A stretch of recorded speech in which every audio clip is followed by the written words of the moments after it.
Okay, today we're going to go over doing the in the hoop blocks. There are 4 blocks, but we're just going to do the number 2 block today. And then at the end, we'll go ahead and I'll show you how to assemble the 4 blocks.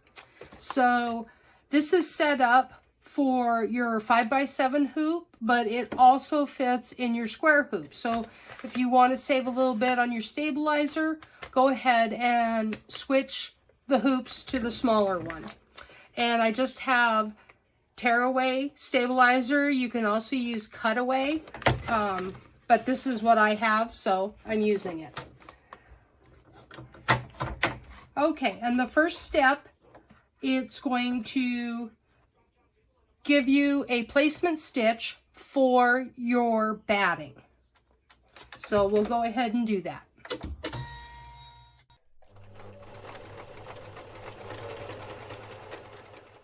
Okay, so we have our placement stitch for our batting. I just get my little thread out of the way there.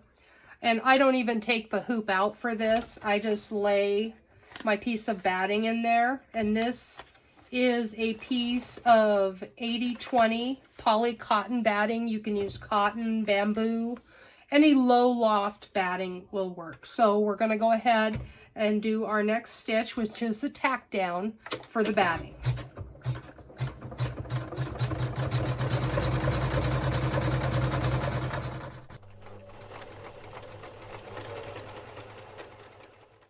Okay, now we have our placement stitch for our batting.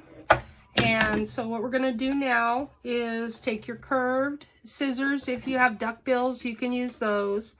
And this is where we're going to trim this next to this edge. And this doesn't have to be super, super close like you do with the fabrics, but this is going to enable you, when you sew your blocks together, you're going to have a lot less bulk in your seams. So we just quickly go around here and trim all these. My scissors are pretty small, so, but that's what I'm comfortable with.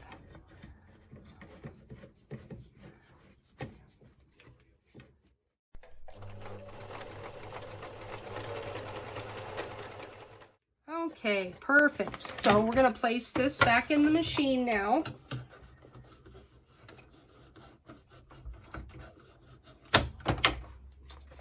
And now we're going to get our first fabric placement stitch.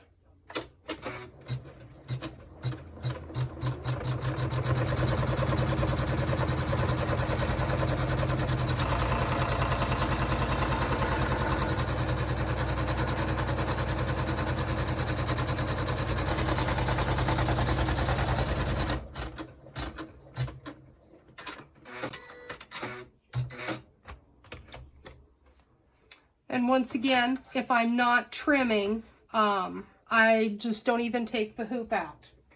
So now let's get a piece that's big enough, and we're just going to lay this under here.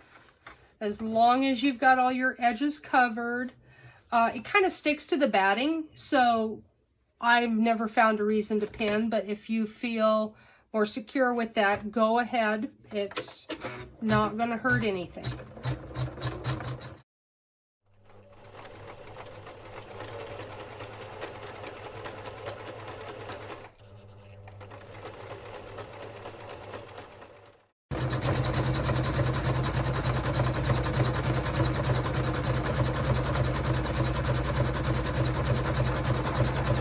And I like a contrasting thread with this, and you can change the colors that come with the file.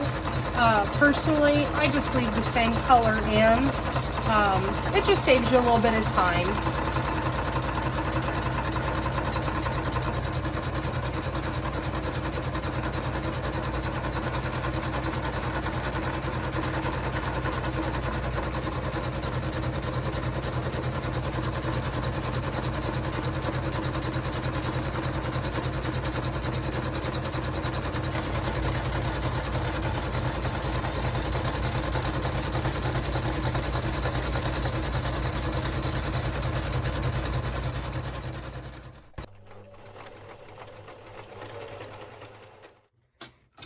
Okay, now with our first piece of fabric, we really do want to trim this as close as we possibly can. So I've got, these are actually my favorite scissors for trimming.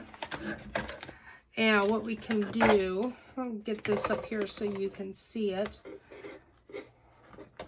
I don't worry about trimming from the edges so much as where you're going to have your satin stitch top. You want that really close.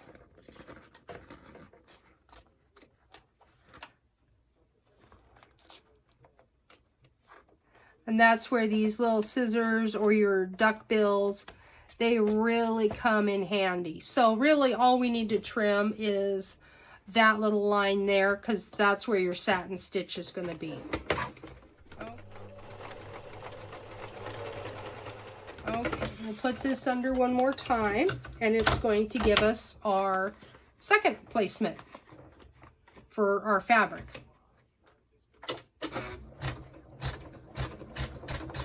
Okay, so there's our second fabric placement. We're going to lay our next color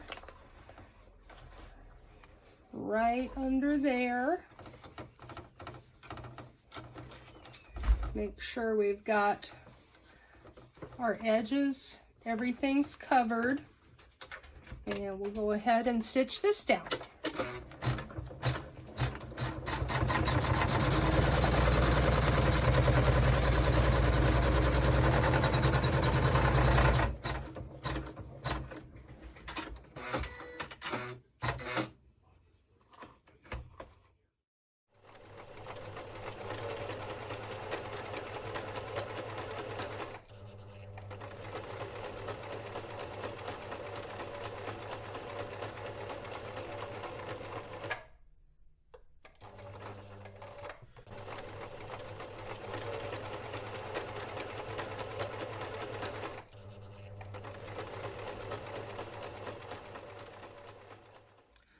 Okay, and this is just a reminder, we've got our blocks done, so we're going to sew them together. So we want to select quilting, 1/4 inch, and then we're going to go up here, and to get our scant 1/4 inch, we're going to 2 clicks, so it's at 8.5. And then hit OK, and we're ready to go.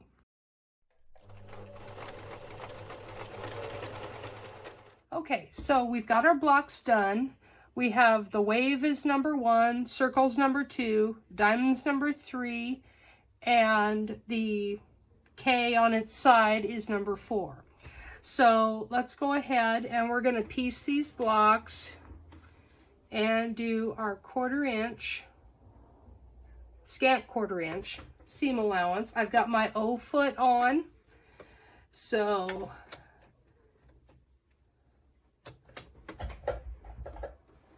make sure my foot's plugged in.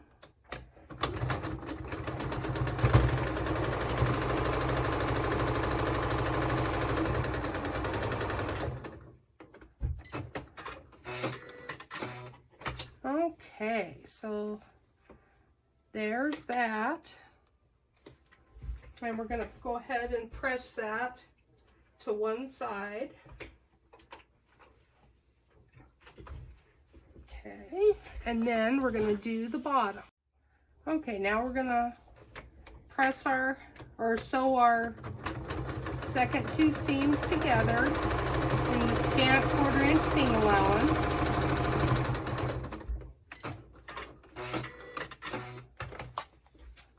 Okay, and then we're going to press this to the other side.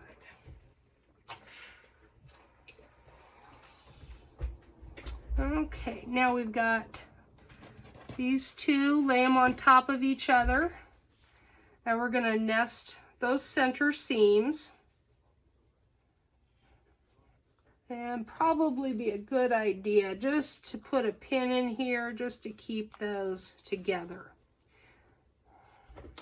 And then sew these 2 halves together.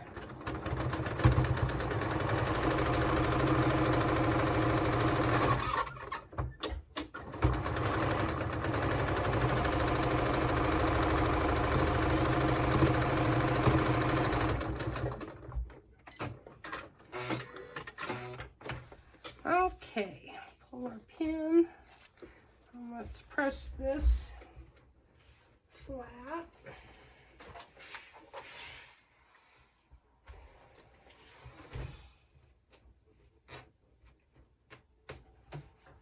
Okay, now we have our in the hoop block, and now we can put our backing on.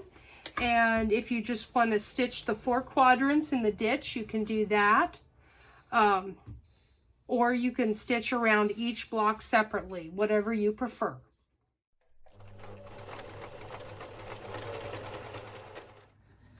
Okay, so now that we've got our block complete, we are going to sew the backing on. And I've got a generously cut, oversized backing fabric that coordinates. I've got the purple thread that I embroidered the top with in my machine for the top thread, and a coordinating thread for the backing in the bobbin. I've adjusted my machine to a 3mm stitch. You can go up to 3.5 or even 4. And I have my walking foot on to do this. We're going to be stitching in the ditch, which means we're stitching in the seam lines. Now the other foot you can use is your G foot, and this is a ditch walking foot, or not walking foot, but a foot that this little thing here is going to ride right in the ditch and keep you on the straight and narrow. Either one will work good. Okay.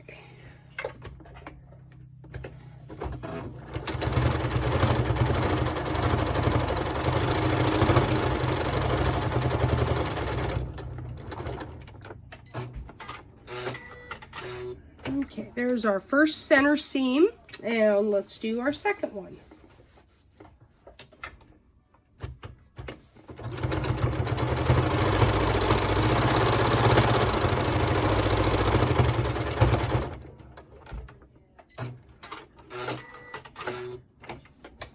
Okay, and now we have a cross on the back side, and I think I'm just going to go and do a perimeter.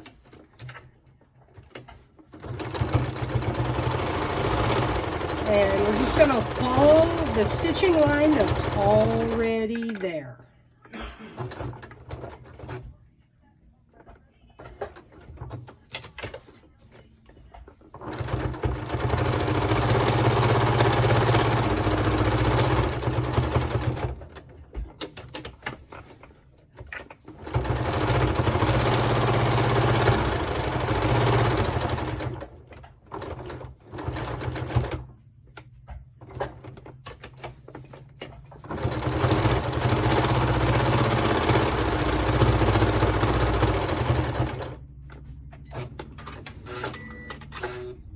Okay, and now our block is ready for trimming. If you wanted to, you could just go in these areas. You could do tracings. It's completely up to you. But that's just a basic stitch in the ditch for this quilt block. Thank you.